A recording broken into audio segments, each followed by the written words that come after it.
Okay, now we're getting serious. This looks so good. The smell of the basil right now in the kitchen is just intoxicating. I bought this basil at the farmer's market in Fayetteville, and it is actually this huge bag, which looks like it's probably, goodness, I would say that's a gallon bag, possibly, almost completely full of basil. Only $5. I cannot believe it. I'm gonna have to make some tomato basil soup this weekend to use this all up. Put that in the freezer.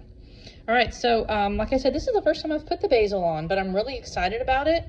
Kind of stole this hack from The Sopranos, and we're gonna see how it turns out. So from here, I'm not gonna show putting that final layer on, just because it's gonna be pretty repetitive, and we've seen 2 layers already, so I think you guys got the hang of it.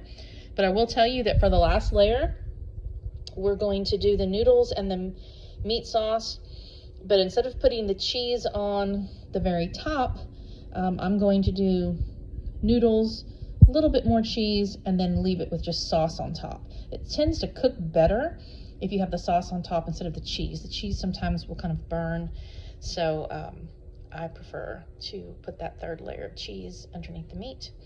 All right, so this is going to end up just a 3-layer lasagna. I think that will be plenty, and hopefully this helps those of you that were wondering how to make the lasagna.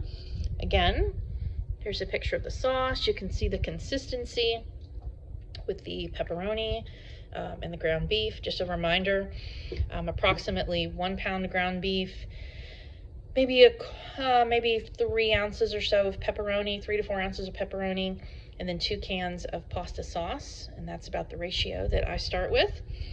And then also our cheeses, our mozzarella, our ricotta, which is hiding back over there, and the no-bake oven-ready lasagna noodles.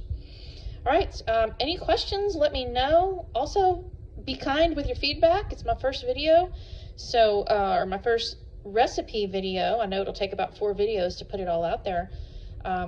Hopefully this is helpful, those of you that were wanting to know how to make it. I would appreciate the feedback if there's something I could do better, or if you have questions about the recipe, let me know. Thanks.